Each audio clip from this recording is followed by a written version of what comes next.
देखेंगे कि हमने एक वर्ब यूज किया है डिनाइड, और ये डिनाइड वर्ब है, एक तरीके से इसका रिप्लाई है। एक क्वेश्चन उससे पूछा गया, if you had seen a little boy but he denied. तो जैसा कि हम पहले भी शायद डिस्कस कर चुके हैं इस बात का कि डिनाई किया जाता है किसी एक्यूजेशन को, किसी पर्सन को हम अक्यूज कर रहे हैं कि तुमने ऐसा किया वैसा किया, तो वो उसको डिनाई कर देता है। किसी क्वेश्चन को डिनाई नहीं किया जाता। क्वेश्चंस आर आंसर्ड, ठीक है, they are answered in the negative और in the positive, but they are not denied. Deny हमेशा किसी थिंग को किया जाता है, किसी क्वेश्चन को डिनाई नहीं किया जाता। तो ये जो हमने लिखा ना, if he had seen a little boy, ये क्वेश्चन है, डायरेक्ट नहीं है, इनडायरेक्ट है, बट ये क्वेश्चन। तो इसके लिए डिनाई वर्ब जो है ना, ये गलत है, इसका यूज इस तरीके से ना किया करें। अब यहां पर आप क्या कर सकते हैं, यहां पर एक तो हम करेक्शन कर सकते हैं कि लिख दें she asked him if she had seen a little boy and he answered in the negative but he replied in the negative, ऐसे लिख सकते हो। या आप दूसरा कर सकते हो काम, आप ऐसे लिख दो बट ही सेड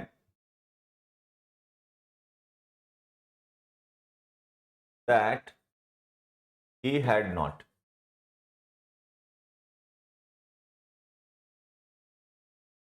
तो ये जो हैड है ना, हेल्पिंग वर्ब पास्ट परफेक्ट की, इसी को हम यहाँ पे ऐसे लिख सकते हैं, but he said that he had it, लेकिन उसने कहा कि नहीं, उसने नहीं देखा था। तो डिनाई वर्ब का यूज क्वेश्चंस के लिए ना करें, डिनाई का यूज हमेशा एक्यूजेशन के लिए करें। जैसे हमने कहा he denied that he had gone there, ठीक है, he denied the charges, ये the accusation,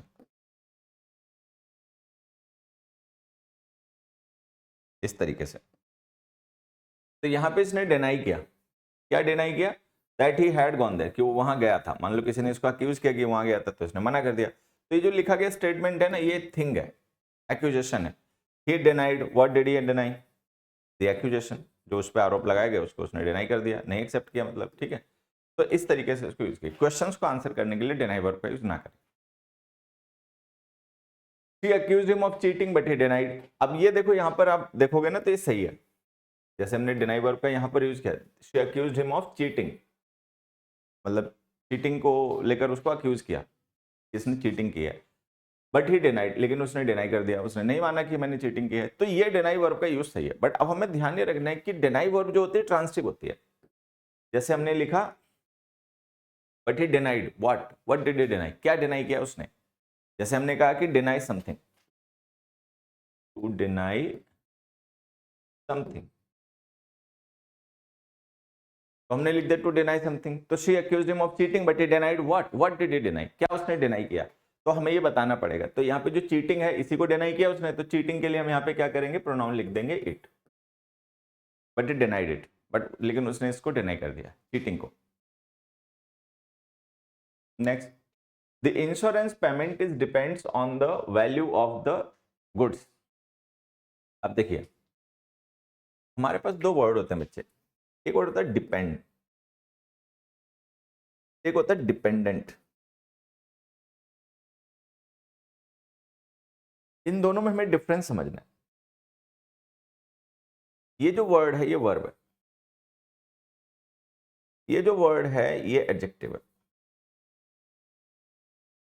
अगर हम इनका यूज करें तो किस तरीके से सेंटेंस में करेंगे, तो ये भी देख लो। Everything depends on weather that day, ठीक, everything is dependent on, upon भी लिख सकते हैं, द वेदर नाउ।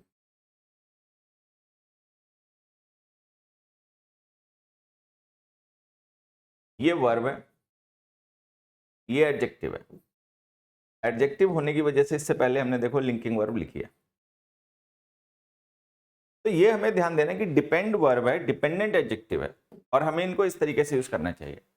डिपेंड को अगर हम एज अ वर्ब यूज करेंगे तो उससे पहले इजेमार मत लिखना, खुद ही वर्ब है। डिपेंडेंट यूज करोगे तो उससे पहले हमें लिंकिंग वर्ब, इजेमार वगैरह लिखने पड़ेंगे।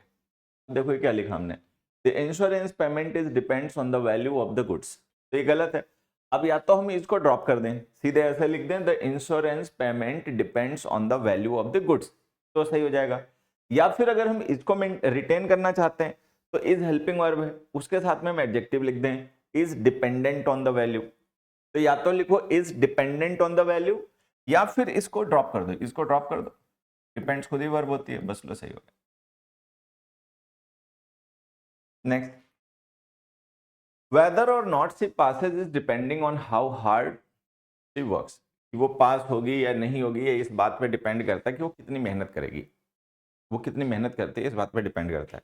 तो देखिए डिपेंड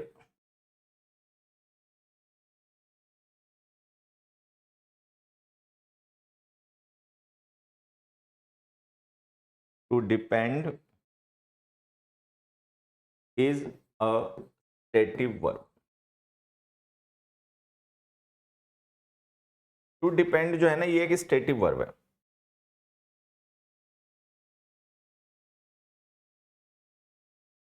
ठीक है। इसका कॉन्टिन्यूअस टेंस नहीं होता, हम इसको कॉन्टिन्यूअस टेंस में नहीं यूज करते क्योंकि ये स्टेट को रेफर करती है। जैसे अभी हमने एक क्वेश्चन पढ़ा everything depends on the weather now, तो वेदर पे डिपेंड होना कोई एक्शन नहीं है, कोई एक्टिविटी नहीं है, ये स्टेट है, अवस्था है। I depend on my friends for everything.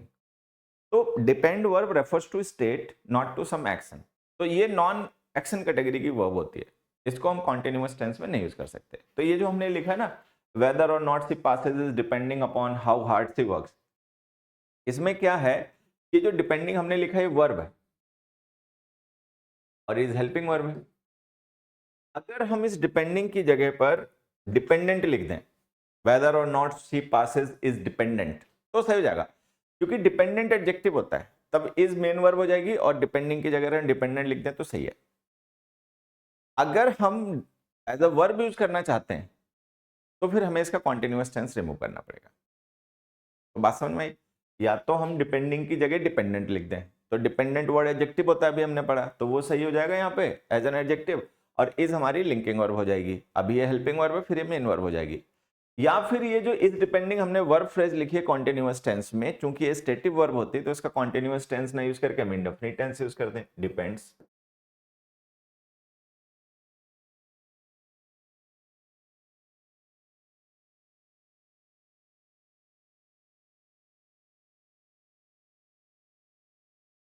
Depends, ठीक है। अगले पे आ जाओ। नेक्स्ट क्वेश्चन है बच्चों हमारा, despite the train was empty he came and sat in front of me. अब हम कह रहे हैं कि हालांकि जो ट्रेन थी वो पूरी खाली थी लेकिन फिर भी वो मेरे सामने आके बैठा। भाई पूरी खाली थी ट्रेन, कहीं पे भी बैठ जाते, ठीक है। ये क्वेश्चन हो गया। अब इसमें हम देखेंगे ये जो वर्ड डिस्पाइट हमने लिखा है ये वर्ड प्रेपोजिशन होता है, अगर आप लोगों को पता हो तो ये वर्ड प्रेपोजिशन होता है। और इसके बाद जो हमने लिखा द ट्रेन वाज एम्प्टी, ये एक क्लॉज है क्योंकि इसमें सब्जेक्ट भी है प्रेडिकेट भी है। देखो ध्यान से, द ट्रेन सब्जेक्ट है वाज एम्प्टी उसका प्रेडिकेट है, तो ये एक क्लॉज है। क्लॉज है तो यहाँ पे ना अगर ये part of the sentence clause है तो यहाँ पे हमें कंजंक्शन यूज करना चाहिए। प्रेपोजिशंस के बाद में प्रेपोजिशन के ऑब्जेक्ट आते हैं, ठीक है। द ट्रेन वाज एम्प्टी में द ट्रेन जो है वो ऑब्जेक्ट बन नहीं सकता क्योंकि वो सब्जेक्ट है। तो अगर ये एक सब्जेक्ट पूरी क्लॉज लिखी है तो इससे पहले हमें कोई सबऑर्डिनेटिंग कंजंक्शन लिखना चाहिए था। डिस्पाइट का मीनिंग कन्वे करने वाला कंजंक्शन इंग्लिश में दो होता है, तो आप यहाँ पे दो लिख दो, ऐसे लिख दो, दो the train was empty he came and sat in front of me. देखो मैं आपको बताता हूँ, हमें ध्यान में रखना है कि इंग्लिश में कुछ ऐसे वर्ड्स होते हैं जिनके मीनिंग जो होते हैं वो एक दूसरे से मैच करते हैं, ठीक है, लेकिन उनका पार्ट्स ऑफ स्पीच नहीं करता। जैसे ये एग्जांपल हमने पढ़ा तो इसमें दो वर्ड जो है वो कंजंक्शन है, ऑल द वर्ड वो भी कंजंक्शन है, डेस्पाइट प्रेपोजिशन है, लेकिन दोनों का मीनिंग सेम होता है। कंट्रास्ट शो करने के लिए दोनों का यूज करते हैं। तो जब हम डेस्पाइट यूज करेंगे तो उसके बाद में हम कोई नाउन फ्रेज लिखेंगे उसका ऑब्जेक्ट बना के, क्योंकि वो प्रेपोजिशन है। दो कंजंक्शन है उसके बाद में हम कोई क्लॉज लिखेंगे, सबऑर्डिनेटिंग कंजंक्शन होता है तो उसका सबऑर्डिनेटिंग क्लॉज लिखते हैं। इसी तरीके से यहां पर एक वर्ड होता है बिकॉज, ये कंजंक्शन होता है, ठीक है। बिकॉज ऑफ प्रेपोजिशन होता है, मीनिंग सेम होता है, बिकॉज ऑफ का मीनिंग सेम होता है। उसी तरीके से यहाँ पे एक वर्ड है इन केस, और in case of in case conjunction है, इन केस ऑफ प्रेपोजिशन है, ठीक है। इसी तरीके से एक वर्ड यहां पर होता है अनलेस और विदाउट। तो हमें समझना ये है कि ये जो वर्ड्स हमने लिखे हैं इनके मीनिंग्स जो होते हैं कंजंक्शन और प्रेपोजिशन वो सेम होते हैं। दो और डिस्पाइट का मीनिंग सेम है, बिकॉज और बिकॉज ऑफ का मीनिंग सेम है, इन केस और इन केस ऑफ का मीनिंग सेम है, अनलेस विदाउट का मीनिंग सेम है, लेकिन पार्ट्स ऑफ स्पीच सेम नहीं है। तो अगर एज अ प्रेपोजिशन यूज करना है तो आप इन केस ऑफ यूज कीजिए, एज अ कंजंक्शन यूज करना है तो इन केस यूज कीजिए, ये हमें ध्यान रखना। तो अब पता कैसे चलेगा प्रेपोजिशन की जरूरत है कंजंक्शन की? तो उसके लिए मैंने आपको बताया कि अगर आप प्रेपोजिशन यूज करते हैं तो उसके बाद में आपको कोई नाउन फ्रेज उसका ऑब्जेक्ट बना के लिखनी पड़ती है। अगर आप सबऑर्डिनेटिंग कंजंक्शन यूज करते हैं तो उसके बाद आपको सबऑर्डिनेटिंग क्लॉज लिखनी पड़ती है। तो आप देख लीजिए आपके पास स्ट्रक्चर क्या है। कोई नाउन फ्रेज है जिसको आप ऑब्जेक्ट बना पाओ तो प्रेपोजिशन लिखिए, अगर कोई क्लॉज लिखी हुई है तो उसको सबऑर्डिनेटिंग क्लॉज बनाना पड़ेगा, सबऑर्डिनेटिंग कंजंक्शन लिखिए। ये तरीका है। अब यहाँ जी ये जो सेंटेंस हमने सही किया ना, को हम एक और तरीके से भी सही कर सकते थे। इसको अगर हम चाहते तो ऐसे लिख सकते थे, despite the fact that the train was empty. अब अगर हम ऐसे लिख देंगे तो देखो क्या हो जाएगा, ये डिस्पाइट वर्ड है ना, प्रेपोजिशन है। द फैक्ट जो है ये नाउन फ्रेज इस प्रेपोजिशन का ऑब्जेक्ट है, ठीक है। और इस फैक्ट के लिए हमने एक नाउन क्लॉज अपोजिटिव केस में यूज की है जो डिस्क्राइब कर रही है फैक्ट को। मतलब ये फैक्ट के लिए केस इन अपोजिशन में यूज हुआ, नाउन क्लॉज हो गया। तो हम ऐसे भी लिख सकते हैं, despite the fact that the train was empty. अब क्या होता है कि इस यूज को देखकर कई बार लोग ऐसे कह देते हैं कि डिस्पाइट द फैक्ट ये पूरा एक कंजंक्शन है। हालांकि ठीक है, याद रखने के लिए तरीका ठीक है, लेकिन हमें ऐसा नहीं ध्यान रखना चाहिए, हमें पूरी बात समझनी चाहिए। डिस्पाइट प्रेपोजिशन है, जो डिस्पाइट है ये प्रेपोजिशन है, द फैक्ट इसका ऑब्जेक्ट है, और दैट के साथ जो हम क्लॉज लिखते हैं वो क्लॉज अपोजिटिव केस की नाउन क्लॉज होती है। तो ये पूरी बात ध्यान रखनी। तो हम इसको ऐसे भी सही कर सकते थे, ठीक। अगला question, despite of my qualification I couldn't get a job. कोई पर्सन कह रहा है कि मेरी क्वालिफिकेशंस के बावजूद भी मुझे जॉब नहीं मिली। तो यहां पर आप देखोगे तो लगेगा ये तो सही लिखा हुआ है ना भाई। ये जो माई क्वालिफिकेशंस है ये एक नाउन फ्रेज है, ये ऑब्जेक्ट बन गया। डिस्पाइट ऑफ जो है ये प्रेपोजिशन हो गया। तो डिस्पाइट ऑफ माई क्वालिफिकेशन हमें लग रहा है सही है, प्रेपोजिशनल फ्रेज है। लेकिन अब एक चीज यहाँ पे ध्यान देनी, ये एक बड़ी कॉमन होने वाली मिस्टेक है क्या, कि डिस्पाइट ऑफ और इन स्पाइट ऑफ को लोग सेम समझ बैठते हैं। आपको ध्यान ये रखना है कि ये जो डिस्पाइट है और इन स्पाइट ऑफ है ये एक दूसरे के सिनोनिम्स है। ये जो ऑफ इन स्पाइट के साथ यूज होता है वो इसके साथ नहीं यूज होता, तो ये यहाँ पे मत यूज क्या करो, ये गलत है। It is always despite, it is never despite of. ये कभी भी डिस्पाइट ऑफ नहीं होता, ठीक। होता क्या है कि जो डिस्पाइट वर्ड है ना प्रेपोजिशन है। आप इसको ऐसे समझ सकते हैं कि डिस्पाइट वर्ड जो है ये प्रेपोजिशन है, इन स्पाइट वर्ड जो है नाउन है, और ये इन प्रेपोजिशन है, और ये ऑफ प्रेपोजिशन, ठीक है। तो एक फ्रेज है प्रेपोजिशन, यहाँ पे एक सिंगल वर्ड है प्रेपोजिशन। तो कभी भी डिस्पाइट के साथ में ऑफ ना लिखें। तो ये जो हमने लिखा ना डिस्पाइट ऑफ माय क्वालिफिकेशंस, इसमें से ना ऑफ को हटा दो। अब अगर मान लो हम ऑफ लिखना चाहते तो क्या तरीका था, क्या कोई तरीका था कि हम ऑफ को लिख के सेंटेंस सही कर लेते? तो हाँ तरीका था, उसको ऐसे लिख दो, उसको लिख दो in spite of, in spite of my qualifications I couldn't get a job. I could not get a job. ठीक है, ये ऐसे लिख दो। तो इसमें क्या है, ये इन स्पाइट ऑफ हो गया प्रेपोजिशन, माय क्वालिफिकेशंस हो गया इस प्रेपोजिशन का ऑब्जेक्ट। तो अगर ऑफ लिखना है तो इन स्पाइट के साथ लिखिए, डिस्पाइट लिखना है तो फिर ऑफ मत लिखिए। How can be deter are leaders to use the atomic bomb?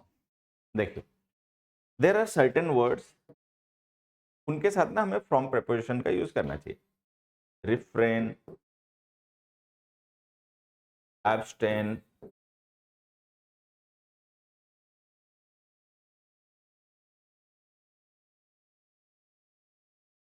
Resist,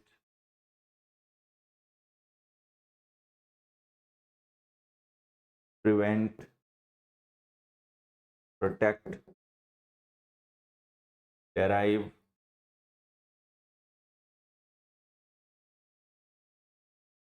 extract, ठीक है, डिटर,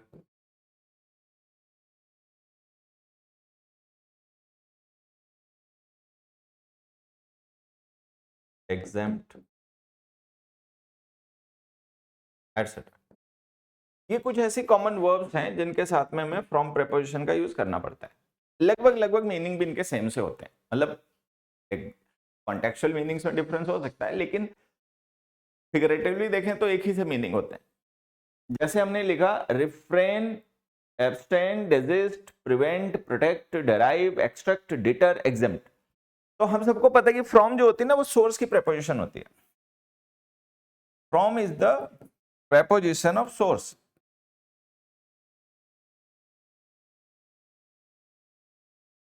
जहां से हमें कोई चीज मिलती है, जहां से कोई चीज आती है, जहां से कोई मूवमेंट शुरू होता है, उस सोर्स की प्रेपोजिशन फ्रॉम होती है, तो हम उसके साथ में फ्रॉम लिखते हैं। अब जैसे मान लीजिए हमने एक सेंटेंस लिखा, I can not protect him of the danger. तो मान लो कोई पर्सन है, फिगरेटिवली ऐसे मान लो कि मान लो ये एक डेंजर है, मतलब ये जो पूरा सर्कल है डेंजर को रिप्रेजेंट कर रहा है, और कोई पर्सन इस डेंजर के अंदर आ गया, मतलब डेंजर जो है अब वो उसकी लिमिट्स के अंदर आ गया, और हमें इसको प्रोटेक्ट करना है, बचाना है। तो अगर हमें इसको बचाना है तो हमें इसको बाहर लाना पड़ेगा, ठीक है। तो अगर ये बाहर आ जाएगा तो ये प्रोटेक्ट हो गया, अंदर है तो ये खतरा है इसको। तो अब आप देखिए जैसे डेंजर है, तो डेंजर एक स्टेट है, एक एरिया है, एक सर्कल है, और उसके अंदर कोई घिरा हुआ है। तो अगर हम उसको बाहर ले आ रहे हैं तो ये फ्रॉम हो गया, सोर्स है जहां से आप उसको निकाल रहे हो, ठीक है। अब जैसे हमने यहाँ पे वर्ब लिखी डेराइव, एक्सट्रैक्ट, तो डेराइव करना, एक्सट्रैक्ट करना मतलब निकालना। तो जहां से आप किसी चीज को ले रहे हो, जो सोर्स है, जहां से कोई मूवमेंट शुरू हो रहा है, वो फ्रॉम के साथ लिखा जाता है। अब हमने लिखा how can we deter our leaders to use the atomic bomb. अब ये सिचुएशन है एटॉमिक बम यूज करने की, लेकिन हम चाहते हैं हमारे लीडर्स इस सिचुएशन में, ऐसी सिचुएशन में ना रहें, ये काम ना करें, हम उसको इनसे दूर करना चाहते हैं, तो ये फ्रॉम हो गया, ठीक। तो डिटर के साथ में ना फ्रॉम प्रेपोजिशन लिखा करो। अब जब फ्रॉम प्रेपोजिशन लिखोगे, how can we deter our leaders from, अच्छा जब फ्रॉम लिख दोगे तो जो इन्फिनिटिव है ये जेरेंड बन जाएगा, क्योंकि प्रेपोजिशंस के बाद में अगर हम कभी भी कोई वर्ब लिखते हैं तो उसको जेरेंड फॉर्म में लिखना पड़ता है। तो लिखिए how can we deter our leaders from using the atomic bomb. तो ये कुछ ऐसे और वर्ड लिखे हैं जिनके साथ हमें फ्रॉम प्रेपोजिशन का यूज करना चाहिए, और क्या करो। अगला देखो, my new school is very different than the old one. Different के साथ जो हमने देन लिखा ना बच्चे, ये देन देखो डिफरेंट वर्ड एक एडजेक्टिव है, और देन जो होता है कंजंक्शन ऑफ कंपैरिजन होता है, हमें सबको पता है, ठीक है। देन का यूज हम कब करते हैं, देन जो होता है ये कंजंक्शन ऑफ कंपैरिजन होता है। देन जो है ये कंजंक्शन ऑफ कंपैरिजन है, ठीक है। तो इसका यूज हम कंपैरेटिव डिग्री के एडजेक्टिव एडवर्ब्स के साथ में करते हैं। डिफरेंट एडजेक्टिव तो है, ठीक है, लेकिन कंपैरेटिव डिग्री का नहीं है, तो इसके साथ ना देन का यूज मत किया करो, इसके साथ में यूज क्या करो from. Some grammar books also suggest preposition to with different. Different के साथ में कुछ ग्रामर बुक्स जो होती हैं टू बी डिफरेंट फ्रॉम और टू, नॉट देन। तो कुछ ग्रामर बुक्स होती हैं वो डिफरेंट के साथ में फ्रॉम और टू दोनों को सजेस्ट करती हैं। प्रेफर हमेशा हमें फ्रॉम को करना चाहिए, देन का यूज हमें नहीं करना चाहिए। देन का यूज कंपैरेटिव डिग्री के एडजेक्टिव एडवर्ब्स के साथ में किया जाता है। डिफरेंट के साथ हमेशा फ्रॉम या टू का यूज करें। माई new school is very different from the old one, prefer from. Meaning में डिफरेंस कुछ नहीं होता, तो ये मत पूछना कि फ्रॉम में और टू में क्या डिफरेंस होता है, कोई डिफरेंस नहीं होता। I have great difficulty to understand him. अब देखिए, if you have difficulty in something, ठीक, तो अगर हमें किसी चीज को समझने में डिफिकल्टी होती है तो वो क्या चीज है जिसमें हमें डिफिकल्टी होती है, वो एक तरीके से सब्जेक्ट हो गया। अब मान लो हम इसके बाद में टू अंडरस्टैंड हिम जो हमने लिखा है, इसके सपोज मान लो हम थोड़ी देर के लिए इंग्लिश लिख देते हैं। जैसे मान लो मैंने ऐसे लिख दिया, आई हैव ग्रेट डिफिकल्टी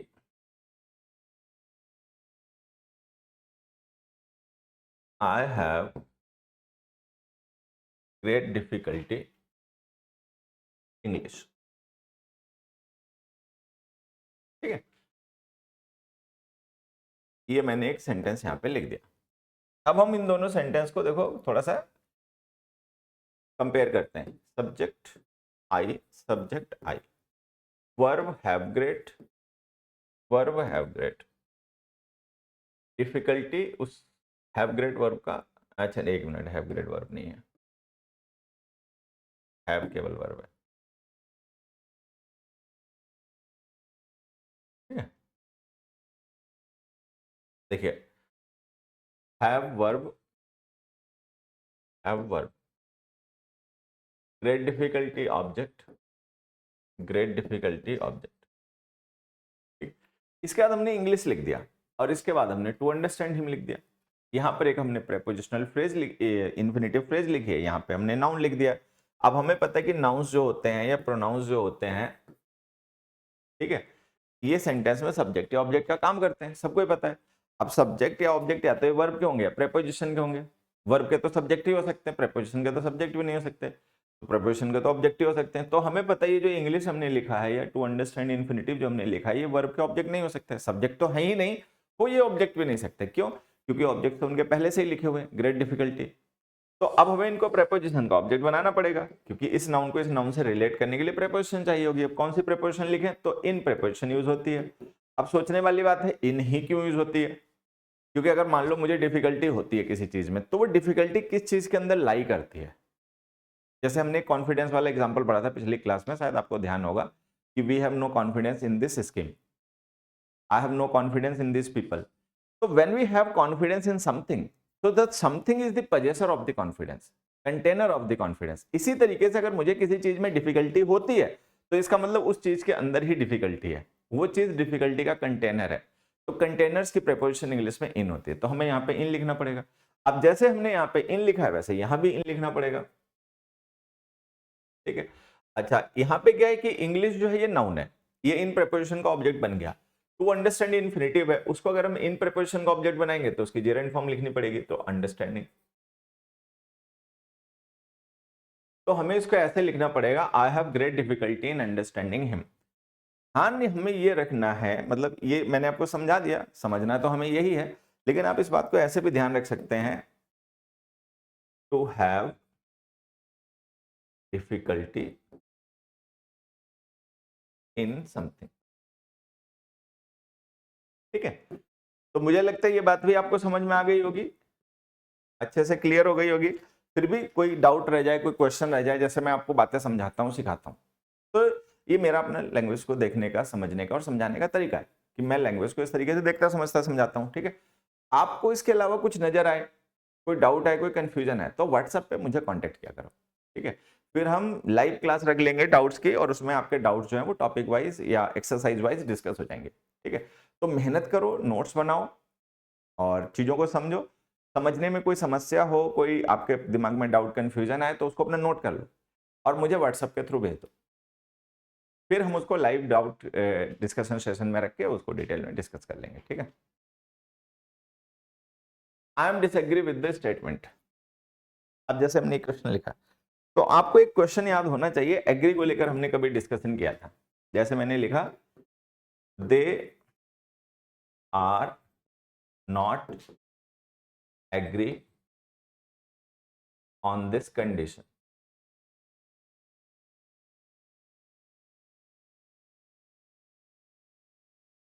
तो हमने ये पढ़ा था कि एग्री वर्ब होती है, अगर हम इसका यूज बी की फॉर्म्स के साथ में करें, बी की फॉर्म्स को हेल्पिंग वर्ब बना के उनके साथ करें, तो फिर ये गलत हो जाती है। वजह क्या होती है?